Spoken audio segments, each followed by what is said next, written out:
Look,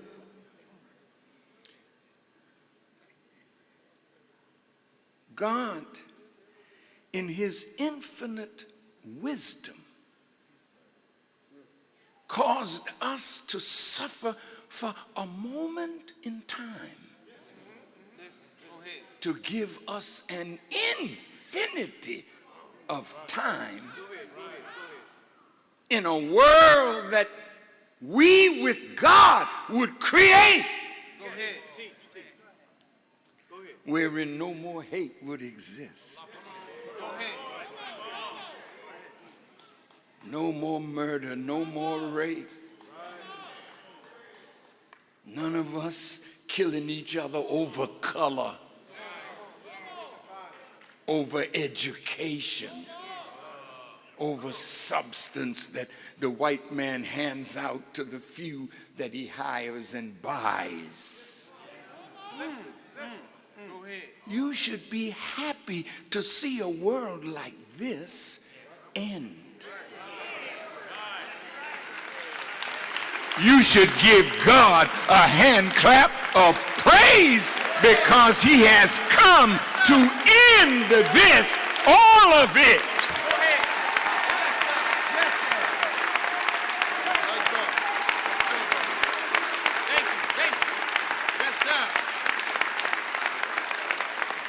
Like Michael's wife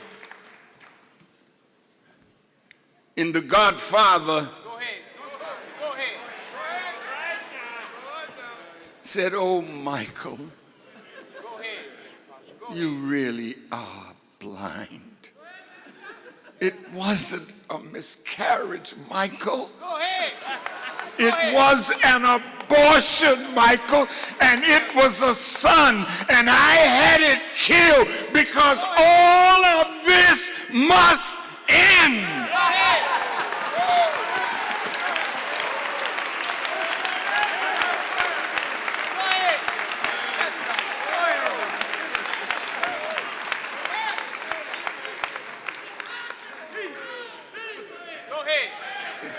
So that's why we chose the subject, separation or death.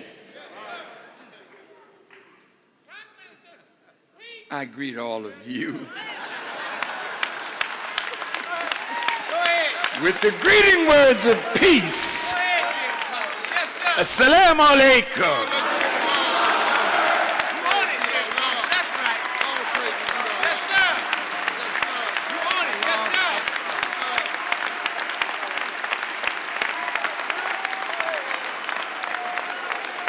I am so happy and honored to be in the great city of Newark, New Jersey, with my brother mayor, Brother Raz Baraka, his staff and police chief, and the wonderful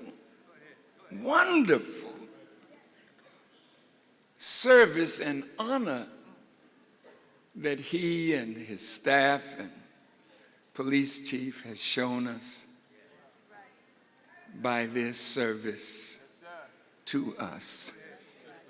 We do not take that for granted, nor do we say that we are worthy of such honor, but we strive to be worthy.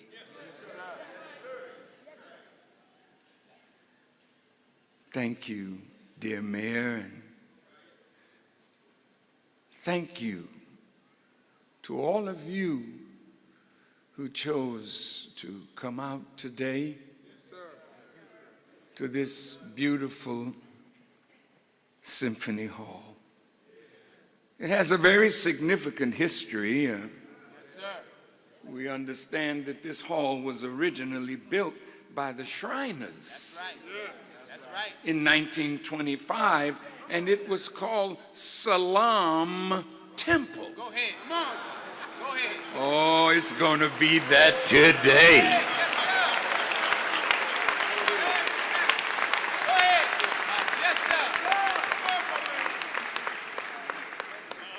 And colloquially, it was known as the Mosque Theater. Go ahead.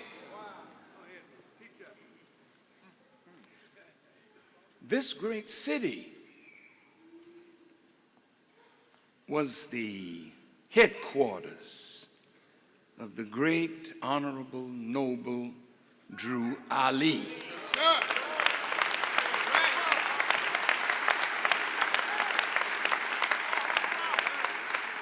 This great city, in it in 1913, Brother Noble Drew Ali set up the Canaanite temple in Newark. And it's very, very important because 1914 ended the time of the devil. According to what Allah revealed to the Honorable Elijah Muhammad, his time was up to rule us. We are now in our time. And he's in our time. Go ahead.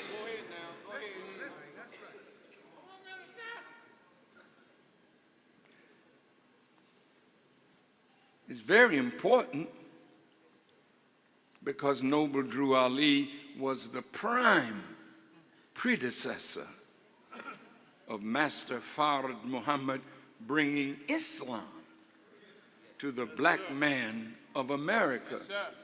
While Mr. Garvey would not teach religion, though a Muslim influenced him, he did not feel it was his place to teach religion.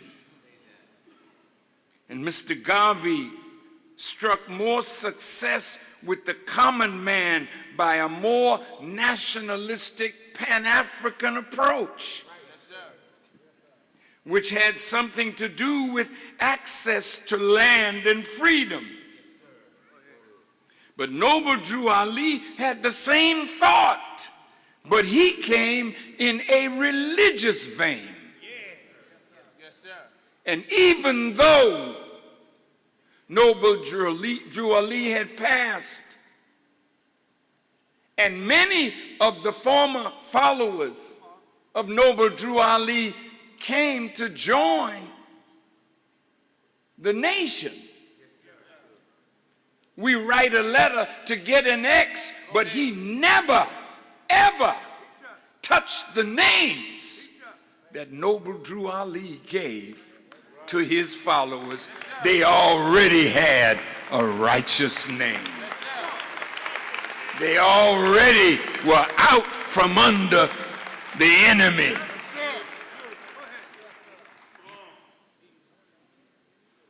One of the first lections that I ever heard after the Savior's Day address that brought me into the nation, Elijah Muhammad gave that address in New York City under Brother Malcolm in the same hall where Marcus Garvey used to hold his meetings. And I had just come in the nation, and I was in New York, and Elijah Muhammad came, and that day he ordered us to always show honor and respect to Noble Drew Ali and Marcus Mosiah Garvey. And that stands to this very hour.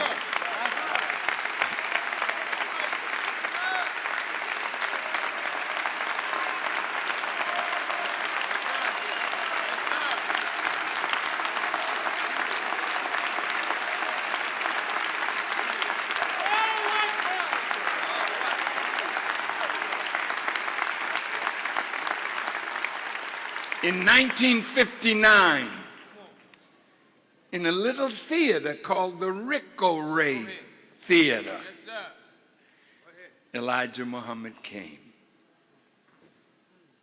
And I was there, and the little theater was full. And you know, that was like the the beginning of Mosque 25, which is now a great masjid. What is the name of that masjid? Ali K. Muslim. Ali K. Muslim. Ali K. Muslim Masjid.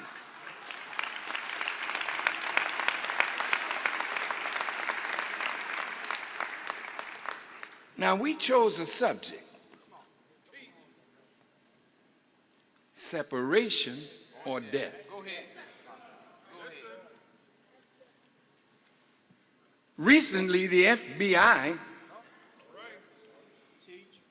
in a new version of the counterintelligence program, talked about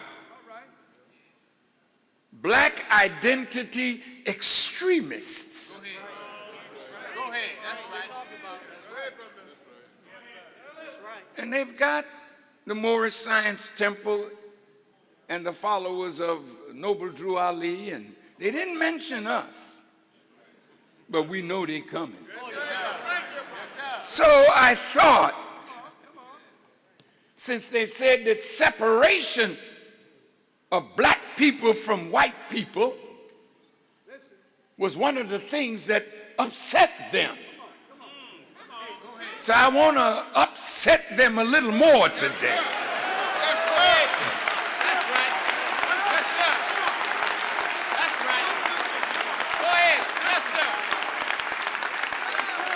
Go ahead. Yes, sir. And in the process of upsetting them, unfortunately, Go ahead. I might have to upset some of us. Yes, sir. Go ahead. I don't intend to hurt your feelings, but I will get to you today. Yes, sir. Yes, sir. Yes, sir. Like the old preacher said when he had his Bible Go ahead. and his 45 on the rostrum. He said, one of these things is going to move you today.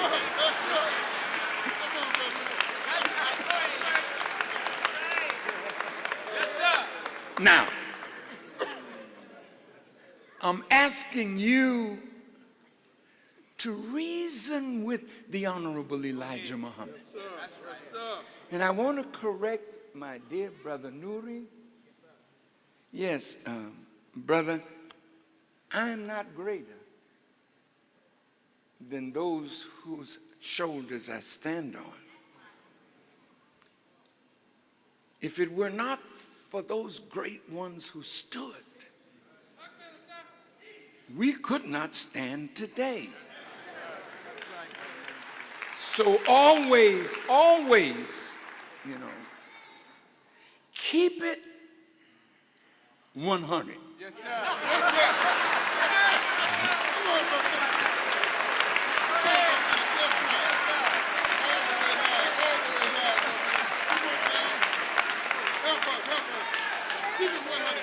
As a brother, I thank God Go ahead. Yes, sir. for all of those brothers and sisters who went before us, who have now gone into the ranks of the ancestors. They have laid the foundation that we are standing on. Go ahead. Yes, sir. Go ahead. So always give honor to them. Yes, sir. Always speak reverentially concerning them. Yes, sir. Yes, sir. Yes, sir. Thank you, sir. Because they suffered to make us who we are today. I want us to look at what Elijah Muhammad put on the back page of our paper. Go ahead. Go ahead. He introduced the Muslim program, I think it was in July 1962, Yes, sir. Yes, sir. at the Erie Crown Theater in the McCormick place in Chicago. Then in the next year, it was on the back page of the paper, and from that day to this, we have kept his program before the world. So I want to say to the government, we're not just somebody that's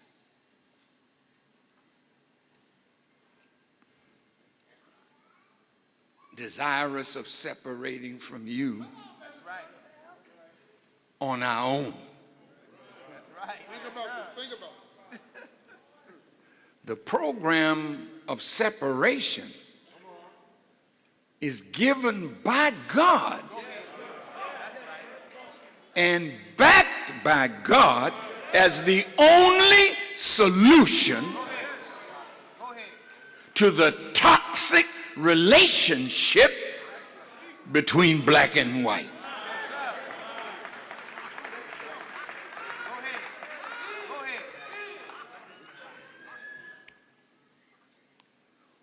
What do you want, Muslims? Go ahead. Go ahead. Now, you may say, well, I'm not a Muslim, so you ain't talking about me. Oh, yes, you are a Muslim. That's right. Whatever you call yourself, that's you. But God called you best. He said it like this: set your face for religion being upright. The nature made by Allah in which he has created the human being, and there is no altering Allah's creation. Everything in creation submits to the will of God except the rebellious devil. That's right. And of course, he has made us into himself. He made us call him Massa. Yes, Massa. And he made you and me into this grotesque manifestation of the original man. That's right. That's right. Elijah Muhammad put it on the back page of the paper. That's right. We want freedom. Go ahead. That's right. That's right. A full and complete freedom. Don't you want that? Yes, sir. Do you have it? No, sir. You don't have it? No, sir. Why don't you have it? Could that be why Jesus said, you shall know the truth, and the truth shall set you free? What kind of truth should you know that will cut the umbilical cord between you and your master?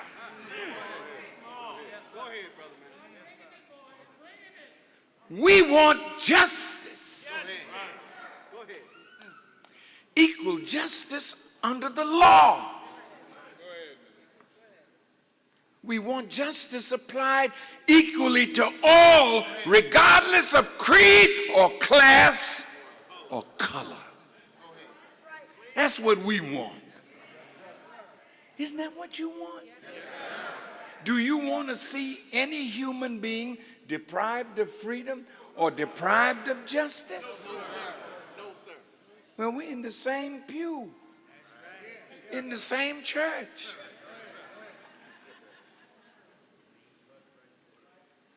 We want equality of opportunity. Isn't that what you want? We want equal membership in society with the best in civilized society. That's right. That's what we want. But here's the thing we got to ask. You know how long we've been in America? 462 years. Think about it. And we have suffered every day for 462 years. Yes, we have. So now, most of you who have been involved in civil rights, we salute you. Because your love of America and white people Yes, sir. Yes, sir. has caused you to suffer every kind of indignity to get a little glimpse of freedom. So my sister Nina Simone said, I wish that I knew what it means to be free. We don't know freedom. So how have you suffered to get change? We had to die to go to toilet with white people.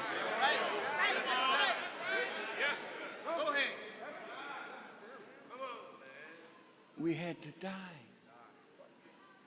to eat in a restaurant with them.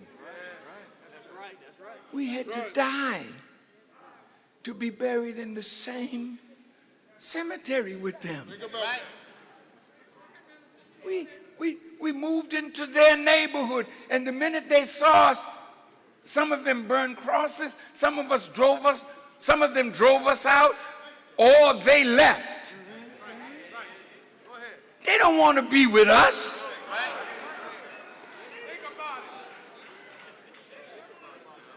That's right. Now, you beautiful sisters in this audience,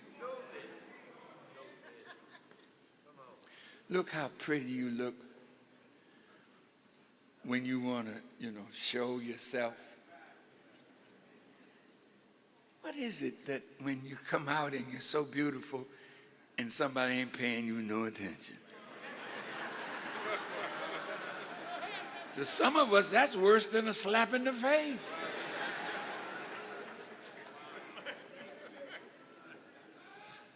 I look so pretty, and that man didn't even look at me. And you've been prettying yourself up for white people. Right. We want to talk like them. We want to walk like them. Go ahead. That's right. We want to be like them, only to be rejected by them. Think about that. Think about that. Aren't you tired? What will it take to make you see they don't want you?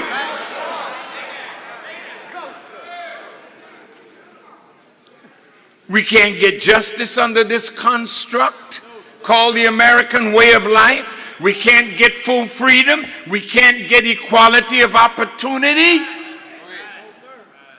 So Elijah Muhammad said,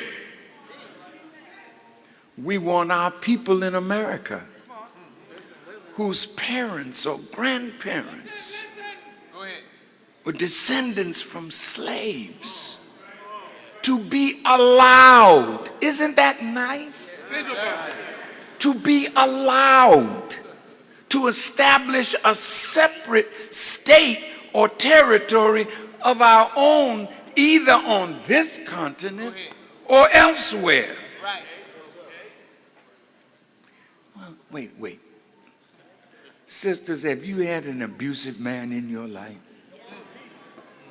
Can the church say amen?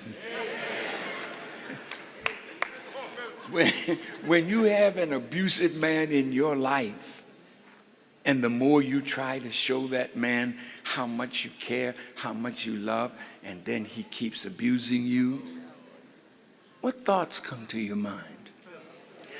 No, wait, don't kill him, for God's sake.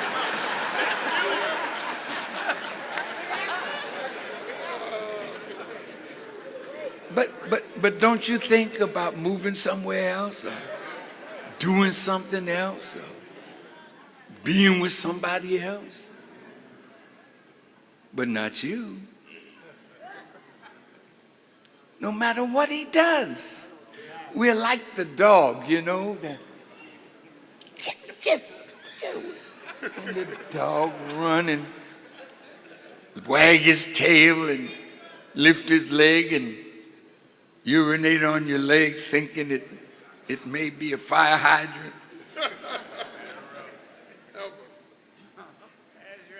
You're kind of pitiful. But Elijah Muhammad said, we believe that our former slave masters are obligated. Remember the word now, obligated, to maintain and supply our needs in this separate territory for the next 20 or 25 years until we are able to produce and supply our own needs. Don't say it can't be done. For all these years, the American taxpayers' money has been given every year to Israel to maintain them on the land of the Palestinians. Don't you tell me that we have not earned by our sweat and our blood a land of our own and obligate them.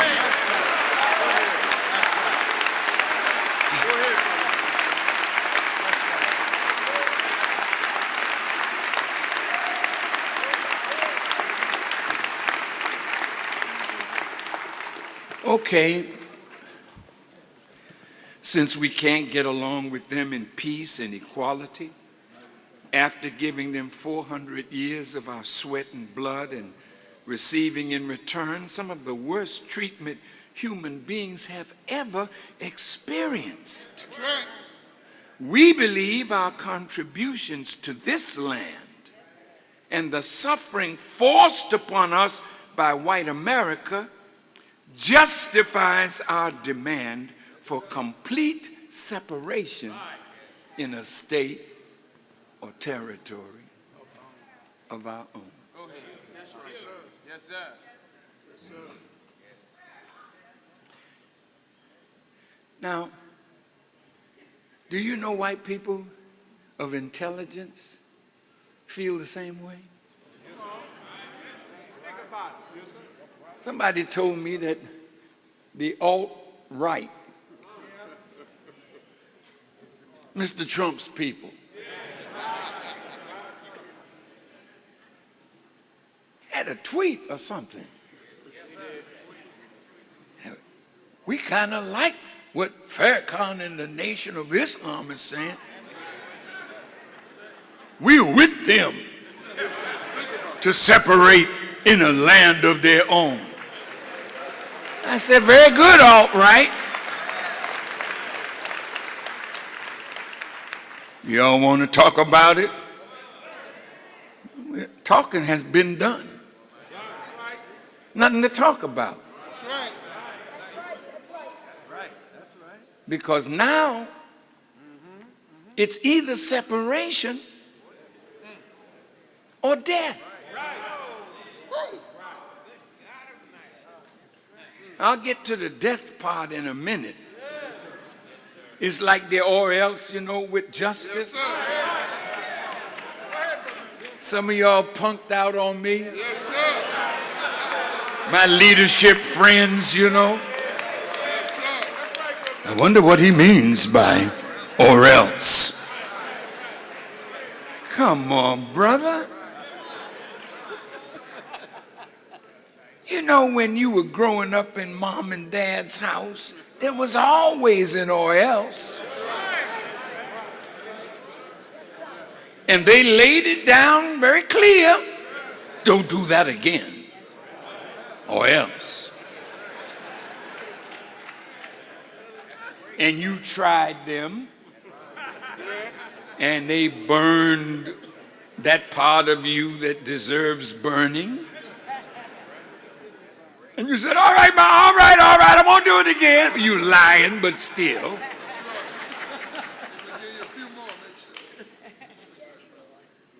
A good parent knew how to chastise, not to take out their frustration on their children, but to make sure that the children understood the lesson. Listen to what President Thomas Jefferson says. Listen to his words. Deep-rooted prejudices entertained by the whites. You got that? 10,000 recollections by the blacks of the injuries they have sustained. New provocations, the real distinctions which nature has made, and many other circumstances will divide us into parties and produce convulsions which will probably never end, but in the extermination of the one or the other race. That's what one of the founding fathers said. Again, Jefferson said, nothing is more certainly in the book of fate that these people, meaning us, are to be free, nor is it less certain that the two races equally free cannot live in the same government.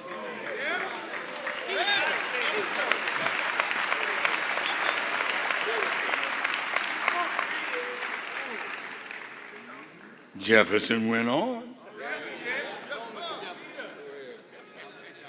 He said blacks should be colonized. Just a moment, Tom.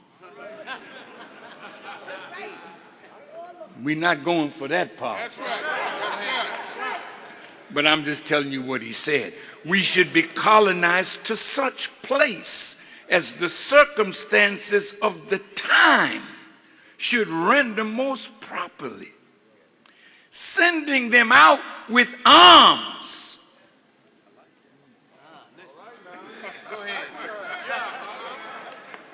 Now look at what the president's saying.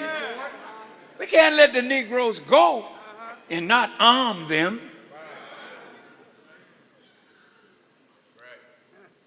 But the Israelis want a peace deal with the Palestinians that the Palestinians have no arms. Think about this.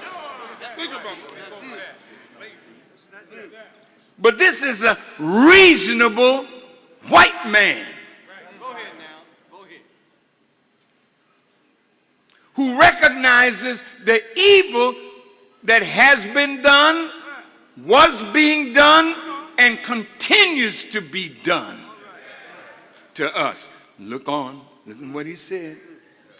We send them out with arms, implements of household and of handicraft arts, seeds, pairs of useful domestic animals, to declare them a free and independent people and extend to them our alliance and protection till they have acquired strength. Now you gotta say this white man was reasonable. We just correct the colony part. Yes, sir. All right, we'll leave him. Let's go to Honest Abe.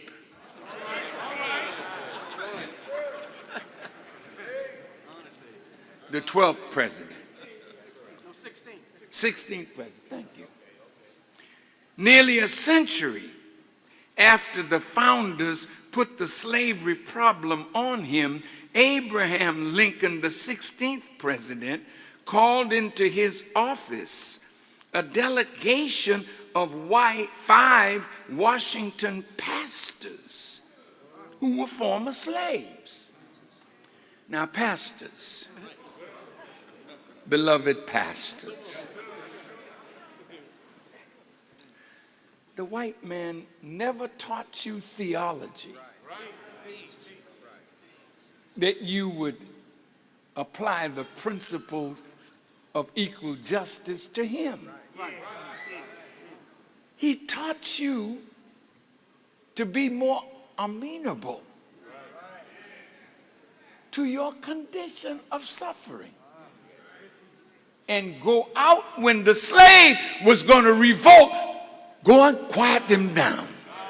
That has been the traditional role of pastors. And I have to tell you, Reverend, young people today ain't going for that at all. Not today. Look at this. Look at what Abraham Lincoln was saying to our black pastors. You and we are different races. We have between us a broader difference than exists between almost any other two races. Your race suffer very greatly, many of them by living among us. All right. Yes, sir. Yes, sir. Yes, sir. Come on now. Go ahead. Did you hear that? Yes, sir. Have we suffered by living among them? Yes, sir. But look at what he said. While our race suffers from your presence. Damn, that's pretty rough, isn't it? Honest. Come on, understand. And imagine him seeing you walking down the road with his woman.